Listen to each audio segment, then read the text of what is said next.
Hello and welcome back to my craft room. Well, I'm a little bit under the weather at the moment. I'm feeling a bit sorry for myself. I've got some kind of virusy thing going on. So I was looking for a nice little quick and easy project. Because even when I'm feeling poorly, I always have to have something a bit creative on the go, and it always makes me feel a bit better. So I've come up with what I hope is going to be a nice quick and easy project. Another idea for using up all those scraps and recycled fabrics that we've all got. So I'm going to recreate a treasured item that I've had for many years, that was made for me by a dear friend, Chel. Michelle. Hi Chel! I don't think she watches my videos, but anyway, let me take you to the desk and I'll show you this treasured gift. Now, part of the reason why I thought of doing this is that it now needs, I've had it for a long time and it now needs refilling. And I had one of those lap trays that has the sort of polystyrene beans in that I took apart the other day, and I've restuffed it with just a polyfill now, but I saved the polystyrene beans, so I've got them here in a carrier bag, and I'm just going to take this apart and refill it. And while I'm at it, I thought I might as well make a couple more that would make lovely presents for people, or an extra little one for me to have, because I use this every single day. Oh, I haven't even told you what it is. So it's not showing it off to its best advantage because it's not fully stuffed. This is all hand stitched. You can see that Chel has hand stitched all of this. I think she probably hasn't actually got a sewing machine. You could definitely do it on a machine if you wanted to though, but yeah, you can see she has hand stitched this. I love the fabric that she chose. It's this little woodland scene. I love the colours of it and all the little woodland creatures hidden in there. Beautiful. And that lovely vintage button on there as a little accent.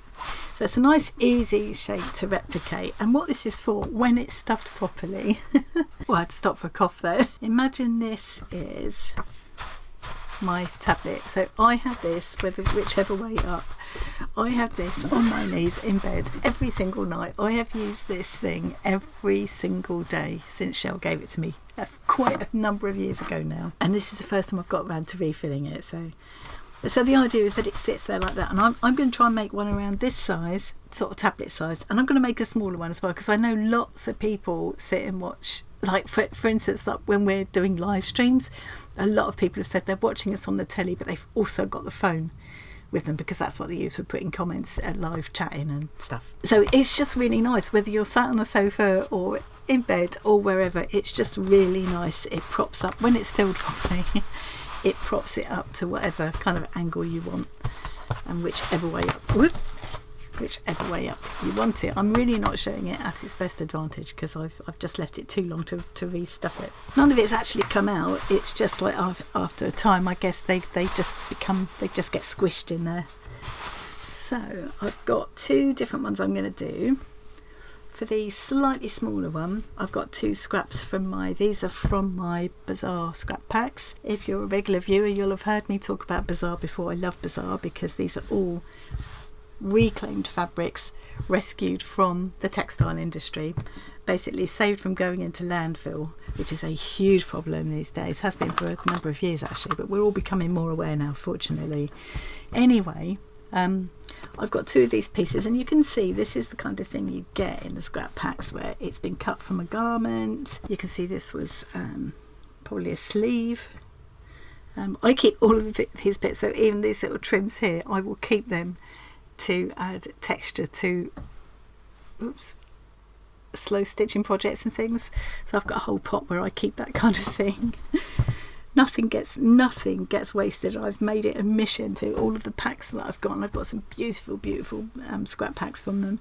I've made it a mission to use every last bit and not waste anything. This will be an ideal project to use these pieces. It won't matter at all that there's a seam going up there. That's not going to bother me. I might even, sometimes what I'll do is accentuate the seams and things that are there. I'm feeling a bit muggy headed. If I fumble my words, I apologise. I'm feeling really muggy today. I almost didn't bother filming anything. I thought, oh come on, you'll feel better if you do. Make an effort. So yeah, I really like how those two look together. I could probably get a small one out of just this piece actually, but I can keep whatever's left for another project. I like them together.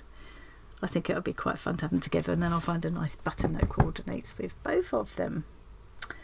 And then this piece of batik, well, it just makes my heart sing just to look at that. Isn't it beautiful? So I've got more than enough to get. Yeah, I've got more than enough to get one of these from. I think I'll make a lovely present for somebody if I can bear to part with it. Okay, so I might do that one first because that's going to be in a way the most straightforward, because I'm just going to do it exactly the same size as this. And I thought I might as well do this little project on the machine, since I've got the machine now, because I've been doing my thrift flips. But you could most definitely do it by hand, definitely. So that is about, it might be easier to measure it with a piece of cord. Doesn't have to be exact anyway, I just want to get the proportions roughly right, because this has worked so well for me. I'm going to cut this bit of dithering out and come back to you when I've sorted myself out. I think this original one has actually been done out of one piece of fabric, about 40 inches by 50 inches. Centimetres, sorry, not inches, that would be massive. Centimetres. I'm going to have to use the width that I've got. So this is about right. I think I'm just going to do this the old-fashioned way. Make it easy on myself, just measure it like that. And my seams are just going to come out in a different place. You do sometimes just have to adapt things, don't you, to fit, you know, what you've got to play with, really. There we go. I reckon that'll be about right. Okay, I'm just going to go for it. And then what I'll do is I'll work out the measurements in a minute and let you know, in case you want to have a go at this. I've still got a nice piece of this beautiful fabric left. It's so gorgeous. I can't remember now if this is one that I bought myself, because I'm a sucker for batik. And when I was working in the fabric shop for a while, I did buy a few pieces. Or if it's been amongst some of the lovely fabrics that people have kindly sent to me. It's just so beautiful. In real life, that's slightly more purple and that's slightly more turquoise perhaps than it looks on camera. I reckon that's going to be about right. It's about 30 centimetres that way, or 12 inches, and it's about 40 centimetres that way, or 16 inches. 30 centimetres by 40 centimetres, or 12 inches by 16. And now all I'm going to do, because that's folded over there, that I don't have to stitch that part. The lovely thing as well about batik is that it's the same both sides, so I haven't got to worry about wrong sides or anything. Well, I do always look to think, do I like one side better than the other? I actually do. I actually think that is slightly more detailed on one side. So now all I'm going to do is run a seam up there and there, leaving the top open. Okay, well obviously that was really, really quick, just machining up the sides. I've just trimmed off the ends and just clipped off the bottoms. Now I'm going to take the whole thing, pick it up and open it up the opposite way so that those seams match up in the middle. Let's use a couple of pins. Probably don't even really need to pin it. Hope I'm doing this right. I'm thinking I've guessed how it's put together. Looked at this little cushiony thing so many times over the years and thought, what a good idea this was. What a brilliant present. Okay, I think that's going to do it. I'll leave my gap for doing the filling here. I'll just leave, what's that, about less than 2, well, about, hang on, I'll measure it. About 8 centimetres. I think that'll be enough to get my filling in. Snipping the ends off because they always annoy me.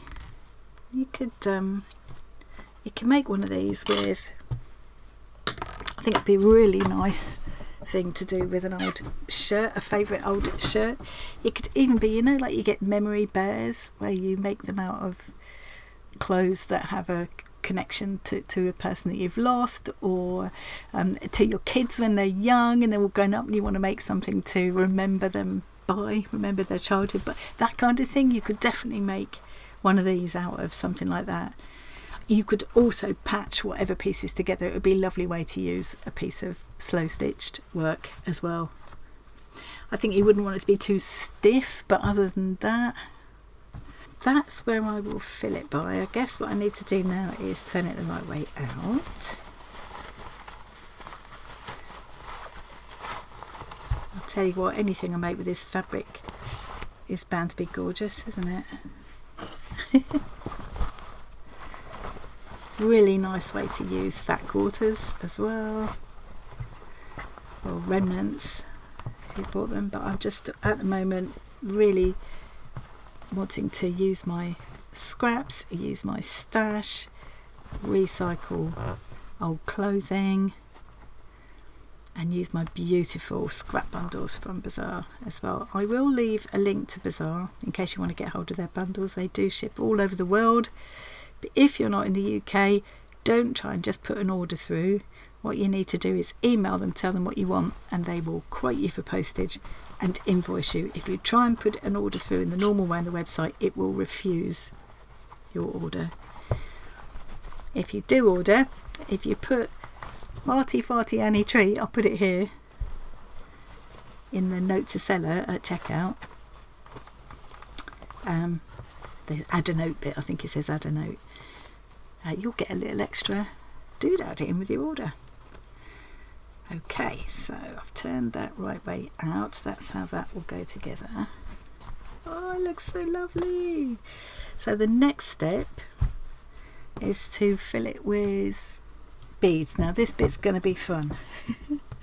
I think I might do one with beads and one with stuffing just to see how it works, because what I'm hoping is it doesn't have to be the beads, that it would also work with stuffing if I don't stuff it too tightly. Probably should have pressed that seam flat, really. I'm so lazy. I'm feeling poorly today though, so you know. Now on the original one you can see there's only a seam up one side because it was all done with one piece of fabric folded over, but because I've used the two pieces joined together to make use of what I had, I've got that seam up the middle. But I quite like that, and I might even accentuate it with some hand stitching as well. Just do a big chunky overstitch down the middle. I think that would be really nice. Okay, let's get this one stuffed. I think what I might do is use the beads, the polystyrene beads that I've got for this smaller one, and to refill this one, because I've probably got plenty to do both with, and I'll try this one with the polyfill. I'm really averse to them. If I get something that's packed in them anyway, it's a really good way to use them. You know, it is a really good use for them. What would also be quite nice is you could pop some lavender in here. Especially nice if, like me, you use it to read a book in bed. So the lavender scent will help you to sleep as well. But I've got this all stuffed now. I've made sure it's kind of full to the top, but quite loosely packed. It won't, if it's not loosely enough packed, it won't kind of function right. It does need to go, and I've missed a corner down there. I do need to make sure my stuffing has gone into that corner. It might be worth experimenting, filling it with oats, scrap, those tiny scraps that you really can't do anything else with. I reckon they might sit quite well in something like this. You could, and it would take quite a lot of them as well. So it might be a nice way to use them. I've decided I'm going to have it this way because of the way I've constructed it in two pieces. I don't need to have it with a seam up the middle. And although I like the look of those, I much prefer the look of these sides. So they're going to be my kind of front facing piece. I've dug out some vintage buttons. It took me ages. This one was right at the bottom of my huge button jar, but it was worth digging for because I think that's going to be the one. Or maybe the pink. I haven't quite decided. I think probably that one's going to win. This colour would be nice, but I just don't think it's big enough. I think it needs to be a real chunky button. First thing to do is just stitch that opening closed. So I've just got some kind of coordinating thread. Obviously it's difficult to print, isn't it? It's not really going to show anyway. And you could just do a whip stitch, an over stitch, blanket stitch, whatever you want to do to join that edge. I'm probably just going to do a ladder stitch. So I've got a knot in the end of my thread. I'll bring my needle up from underneath, hide the knot down inside. As I say, I could just whip along there. I think I'll do a ladder stitch because that will be pretty invisible. I think if I was hand stitching the whole thing, I would just whip stitch across the whole thing, but as I've done the rest of this seam on the machine, I don't want this bit to be different. So if I do a little ladder stitch, so to do a ladder stitch, you come out of one part that you're joining and you go, it's really hard, I got this at arm's length, you go straight across to the other part that you're joining, take a little stitch along to the left, put it through, and then straight across to the other part, little stitch along towards the left, and as you pull it tight, that stitch just kind of disappears. I am making it look much harder than it is because I'm trying to hold it out at arm's length. It's actually quite a quick and easy stitch, and you can see that's the bit I've stitched. You can see it's pretty much invisible. It fits in quite well with the rest of the machine stitched seam. I've finished. I've stitched all the way up to the top here. I'm just going to do a little double stitch to secure that, and then I'm going to sew my button on. So to sew the button on, I'm just going to take this point and bring it down towards here, not all the way, not meeting up like that, just well, that's halfway across. It's about 3/4 of the way across. I'm going to put it there, and I'm just taking a stitch through there to bring the two points together. Now I need to just put the button on to finish it off. The button's a nice finishing touch, and it does give me the excuse to get some of my old vintage buttons, which I love so much. I've got so many of them. I think that seems fairly secure. Probably a real mess at the back, but oh, it's not too bad. So let's just knot that off at the back.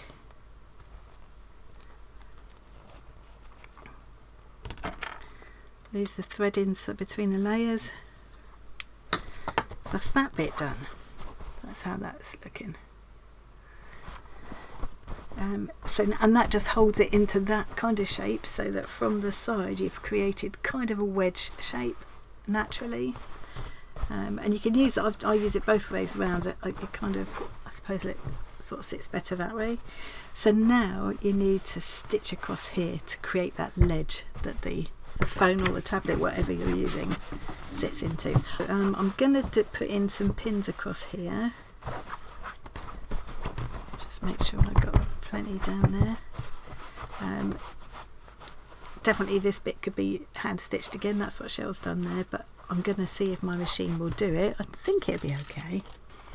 Here we go, all done. I ended up opening up a little bit here and putting some extra stuffing in this bit because I just wanted that a little bit firmer, but this is how it looks. Really chuffed with it. I don't know why it took so long to getting around to having a go at this, because I think these are make lovely presents for friends as well. So here's how it will work. There we go, perfect. So now I'm going to work on restuffing this one, and I'm going to make a smaller one which will be more kind of phone size. So I'm going to work on that off camera, but I'll keep a note of whatever measurements I end up using in case you want to have a go at doing something like this yourself. But really I think you could make it work with whatever as long as it's roughly a rectangle, I think you can make it work. It occurs to me that even old t-shirts would work really well for this. Yeah, so I'm quite excited now because and now I've also kind of got rid of my mental block about using the sewing machine. I can knock these out really quickly as well. I mean, that's just been, I've only been going for about half an hour. Okay, what I'm going to do is make another one up quickly, a smaller one up, and then I'll come back and show you and wind up the video. Right, I'm all done. I'm really happy with how these have turned out, and I think it works just as well with just the normal stuffing instead of polystyrene beads, and definitely worth trying stuffing with fabric scraps and orts and things, as long as they're quite reasonably finely, reasonably small pieces. I think that would work. Yeah, very happy with that. Works really well. So imagine this is my tablet. That's how that would go. Oh, I've written on there to remind me that the sizes, so I'll put them up on the screen now as well. So the large one was 30 by 40 centimetres or 12 by 16 inches, and the smaller one was 20 by 30 centimetres or 8 by 12 inches. So yeah, that seemed to work out okay, but I think, as long as it's vaguely rectangular, it's going to work. It will just be a slightly different size and shape, so this one fits my phone perfectly. And it's just such a handy thing. It's just such a handy thing. And what a nice way to use up some of these scraps and things. Like I say, old t-shirts, anything you could use this. So really, really, really delighted with them. Just think it, and I've restuffed my favourite, well-loved old one that Michelle gave me all of those years ago. Just wondering if I can get a nice thumbnail out of this. It's not very easy to thumbnail. So yeah, whether you recycle old clothes, use your scrap packs from Bazaar, bits and pieces from your stash, however you decide to do it, is a really fun, really quick little project. I think if you do craft fairs and things, they'd be a brilliant addition to a craft store, because you can just knock them out so quickly. A lovely way to use odd vintage buttons as well, which I really like.